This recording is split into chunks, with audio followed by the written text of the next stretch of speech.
Hello and welcome. In this video we're going to take a look at a comparison between this 2013 Mac Pro and we are going to have a look at a 2015 iMac. How we're going to compare them is we're going to use Geekbench and we're going to use a graphical test called Heaven, and we're going to encode a 5-minute video from ProRes to H.264 using Adobe Media Encoder. Okay, so we can see here that I've got a Xeon E5 2667 in here.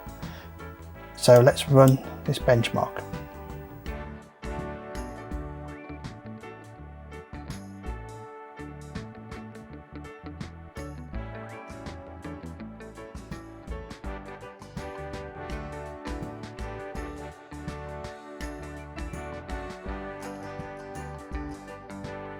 Next thing we're going to do is use this benchmark, use it on medium, and we're going to leave all the settings standard. We'll do the same on both the computers to allow us to have a good comparison between the two. I'm going to turn the sound off and I'm going to hit benchmark.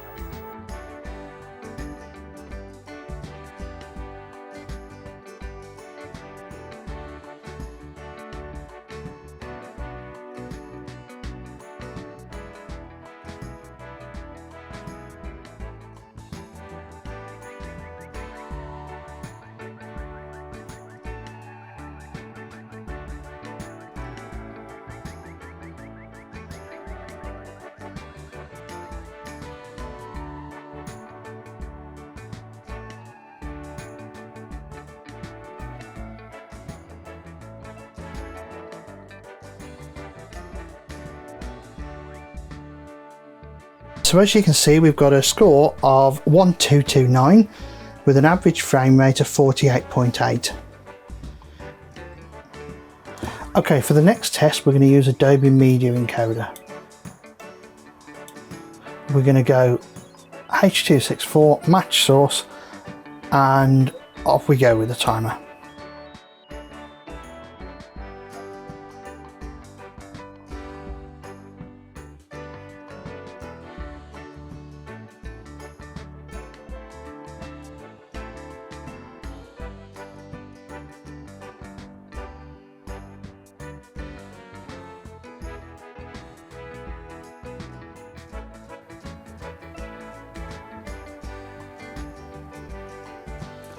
Okay, so that was 2 minutes and 22 seconds to render that footage. The reason this is important for me is I do all my workflow as Adobe ProRes, and then when I do stuff for YouTube I render it to H.264 before uploading. So that's running at a little under 30 seconds per 1 minute of footage for rendering. I'm not going to do a render out to ProRes because it only takes seconds. It's a really quick way of rendering. Okay, so there we have the results from the Mac Pro, and what we will do now, we'll move on to the iMac and we'll see what results that gives us. So now we are on the 5K 27-inch late 2015 Mac Pro, 3.2 gig quad core with 8 gig of RAM. This is a bog standard spec. Now my intention is to do a benchmark on it as it comes out the box.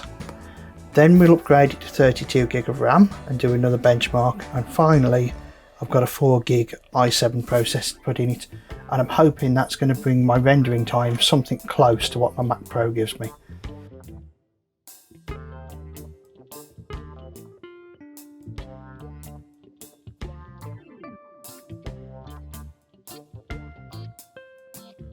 So I'm kind of a little surprised at some of these results, in that the Mac Pro gave us 787 on the single core. This is a little bit better with 794. However, the multi-core is down, because on the multi-core on the Mac Pro we got 6422 and on this we got 3141. So on a multi-core program this is giving us half the performance. Now that being said, it is an i5, so let's see what we get when we run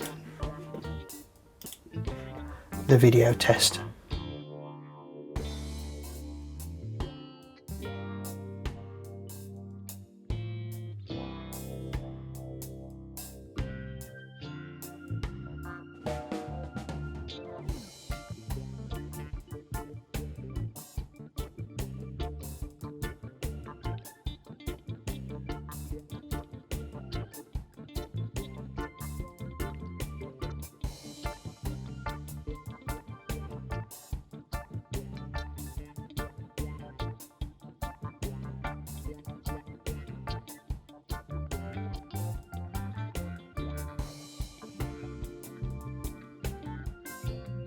Interesting result there. The Mac Pro scored 1229 at 48.8 frames per second. This has got 47.4 frames per second at 1194.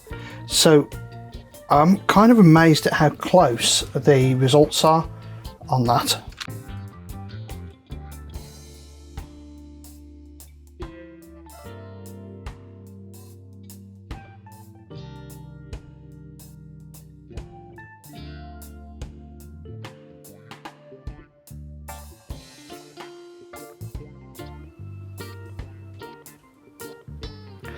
Okay, 3 minutes and 36 seconds to encode a 5-minute file. Hello and welcome back. So what we've done now is we've upgraded it to 32 gig of RAM, and let's run at least one Geekbench and see what we get in the way of a result.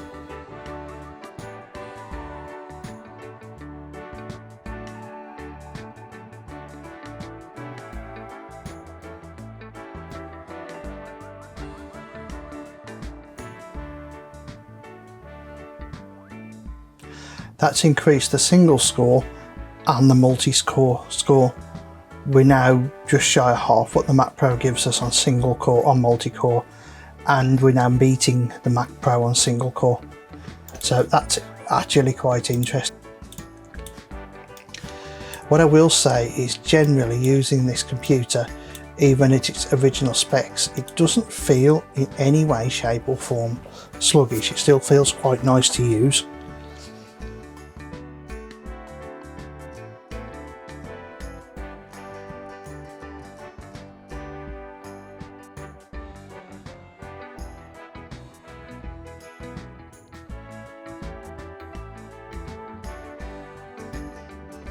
Three minutes and 38 seconds, not an awful lot of difference there.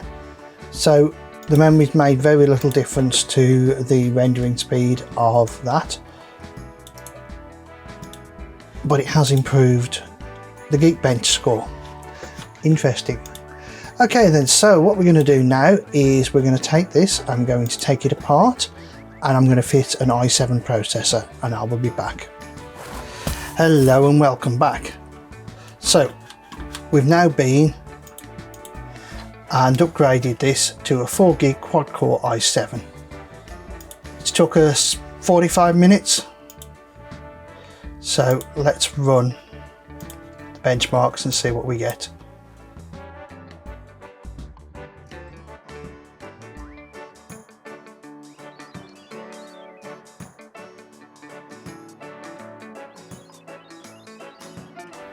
Okay, so let's see what the results are. It's just going to upload them. The Mac Pro had 787 and 6422 as its results. So single core was 787. This has come in at 972 and 4178 in multi-core. So on multi-core it's 2/3 of the power. On single core it blows the Mac Pro out of the water. So purely on the lack of the fact this is only a 4-core versus an 8. That's not bad going. So let's run Unique Heaven and see what we get from this.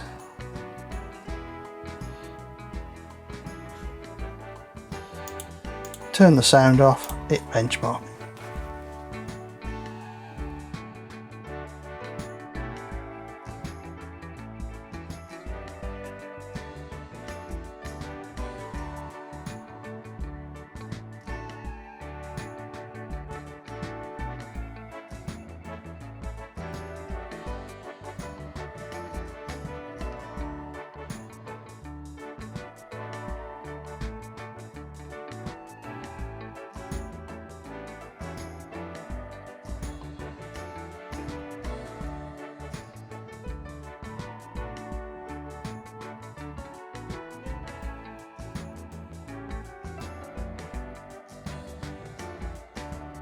Bit of a jump there because I had to change the card in the recorder, but the Mac Pro managed 48.8 frames per second maximum, so a frame per second maximum, average frame per second of one more. However, here's the interesting thing: the Mac Pro managed 123 max.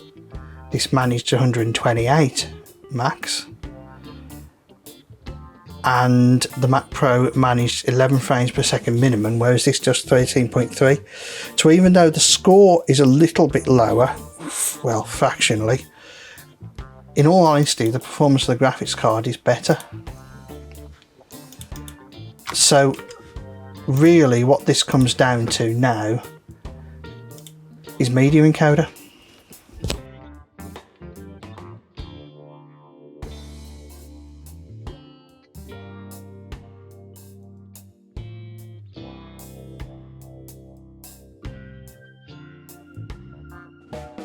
So there we go. It's quite an interesting comparison. So 3 minutes, that's rendered in. Now that's not bad going, and you know, I'm quite happy about that. Now I know we could look at 4K footage, we could look at working in 264, but it's kind of irrelevant for me. As I say, I capture all of my footage using a Blackmagic Video Assist. That captures in ProRes. I do my primary editing in ProRes. I get my video done, edited, ready to go, and then I just render it over using Media Encoder. So Media Encoder taking a little bit longer isn't such a problem. Changing the processor, new heatsink compound, 40 minutes. It's not bad going, and the difference in performance between this and a Mac Pro isn't that much. Cost wise, the Mac Pro is about £800 at the moment. The iMac I'm into, with the memory and the processor, probably about the same amount of money, £750. So it's a swings and roundabouts. The only thing is the iMac has a built-in screen, so that's where the advantage is for me. Well, I hope you enjoyed this. I hope you found this an interesting video to watch, and keep an eye out for some more content. And if you like it, hit the subscribe thing and all that lot. Thank you.